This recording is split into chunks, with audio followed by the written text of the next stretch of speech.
যারা কচু খেতে পছন্দ করো না তাদের জন্য আজকের এই রেসিপিটা। আর যারা খাও তারা তো অবশ্যই খাবে। যারা কচু খেতে পছন্দ করো না এভাবে একবার বানিয়ে খেয়ে দেখো, কচুর ওপর তোমাদের আলাদাই ভালোবাসা জেগে উঠবে। তবে দেখে নাও আমি এটা কেমনভাবে তৈরি করি। কচুগুলোকে আমি ভালো করে ধুয়ে নিয়েছি। কচুর গায়ে প্রচণ্ড ময়লা থাকে, তাই কচুগুলোকে আগে থেকে ভালো করে ধুয়ে নিয়ে প্রেসারের মধ্যে সেদ্ধ হওয়ার জন্য দিয়ে দিলাম। কচু সেদ্ধ হওয়ার মতন পরিমাণ মতন জল দিয়ে দিলাম। গ্যাসটাকে হাই ফ্লেমে রেখে প্রেসারটা বসিয়ে দিলাম। 2 সিটি দিয়ে গ্যাসটাকে অফ করে দিলাম। কচুটা ঠান্ডা হতে হতে 2 রকমের মশলা বানিয়ে নেব। হামালদিস্তায় দিয়ে দিলাম 1 চামচ গোটা ধনে আর 4টে লবঙ্গ। এটাকে আমি গুঁড়িয়ে নেব। তোমরা চাইলে মিক্সির মধ্যেও করতে পারো, তবে একদম মিহি পেস্ট করো না, এরকম ঠিক একটু দানা দানা রাখতে হবে।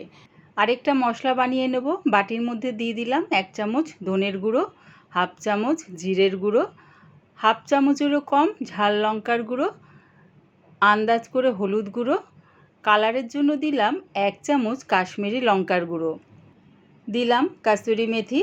কাসুরি মেথিটাকে শুকনো কড়ায় একটু নাড়িয়ে চাড়িয়ে তারপরে গুঁড়ো করে এটা দিয়ে দিলাম। 1 চামচ দিলাম আমচুর পাউডার, আর দিলাম 2 চামচ বেসন। আমচুর পাউডারটা কিন্তু অবশ্যই দিও। এই আমচুর পাউডার দেওয়াতে কচুর রেসিপির স্বাদটা কিন্তু দারুণ হয় খেতে। সব কিছু দিয়ে ভালো করে গুঁড়ো মশলাটাকে রেডি করে নিলাম। মশলাগুলো রেডি করতে করতে এদিকে কচুগুলো কিন্তু ঠান্ডা হয়ে গেছে। এবার কচুগুলোর থেকে খোসাগুলো ছাড়িয়ে নেব। খুব সহজেই দেখো খোসাগুলো ছাড়িয়ে নেওয়া যাবে।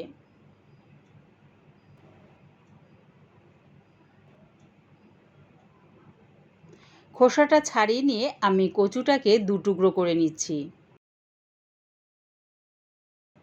ওই একই রকমভাবে সবগুলো কচু আমি ছাড়িয়ে 2 টুকরো করে নিলাম।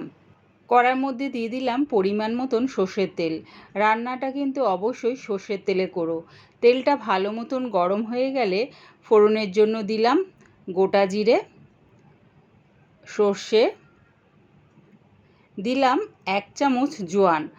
অবশ্যই কিন্তু ফোড়নে জোয়ানটা দিও, এর জন্য স্বাদটা কিন্তু বেশ ভালো লাগবে। দিলাম 2টো শুকনো লঙ্কা আর গোটা ধনে আর লবঙ্গ, যেটা আমি হামালদিস্তায় গুঁড়িয়ে নিয়েছিলাম সেটাও দিয়ে দিলাম। সব কিছু একটু ভাজা ভাজা করে নিলাম। যখন দেখবে মশলা থেকে সুন্দর একটা গন্ধ বেরোচ্ছে তখন দিয়ে দিলাম আদা আমি গ্রেট করে নিয়েছি আর কাঁচা লঙ্কা কুচি। আদা আর কাঁচা লঙ্কার কাঁচা গন্ধটা যাওয়া পর্যন্ত সব কিছুর সাথে মিশিয়ে নিয়ে একটু নাড়িয়ে চাড়িয়ে নিলাম। এবারে দিয়ে দিলাম আগে থেকে যে গুঁড়ো মশলাগুলো দিয়ে বাটির মধ্যে রেডি করে রেখেছিলাম সেই মশলাটা দিয়ে দিলাম।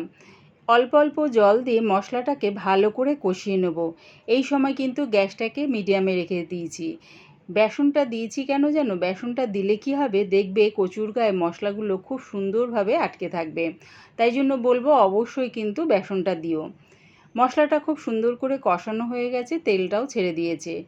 আগে থেকে সেদ্ধ করা কচুগুলো দিয়ে দিলাম। দিলাম গরম মশলা গুঁড়ো আর দিলাম স্বাদ অনুযায়ী নুন। সব কিছু ভালো করে 1 মিনিট ধরে মশলার সাথে কষিয়ে নিলাম। আর যেহেতু আমার কচুটা সেদ্ধ আছে তাই কোনো রকম জল না দিয়ে গ্যাসটাকে একদম লোতে রেখে চাপা দিয়ে এটা আর একটু হতে দিলাম। 1 মিনিট পর চাপাটা খুলে দিয়ে দিলাম ধনেপাতা কুচি। ধনেপাতা কুচিটা দিয়ে কচুর সাথে ভালো করে মিশিয়ে নিলাম। রেডি হয়ে গেছে আমার দারুণ স্বাদের কচুর রেসিপি। একবার এইভাবে বানিয়ে খেয়ে দেখো। যারা তোমরা কচু খেতে পছন্দ করো না তারা কচু খাবার ফ্যান হয়ে যাবে। এটা ভাত দিয়ে তো অবশ্যই ভালো লাগে, এমনকি রুটি পরোটার সাথে দুর্দান্ত লাগে। পুরো ভিডিওটা দেখার জন্যে প্রিয়া ইপসা কিচেনের থেকে তোমাদের সবাইকে অনেক ভালোবাসা রইল। আমার এই কচুর রেসিপিটা ভালো লাগলে প্লিজ আমার চ্যানেলটিকে সাবস্ক্রাইব করে দিও।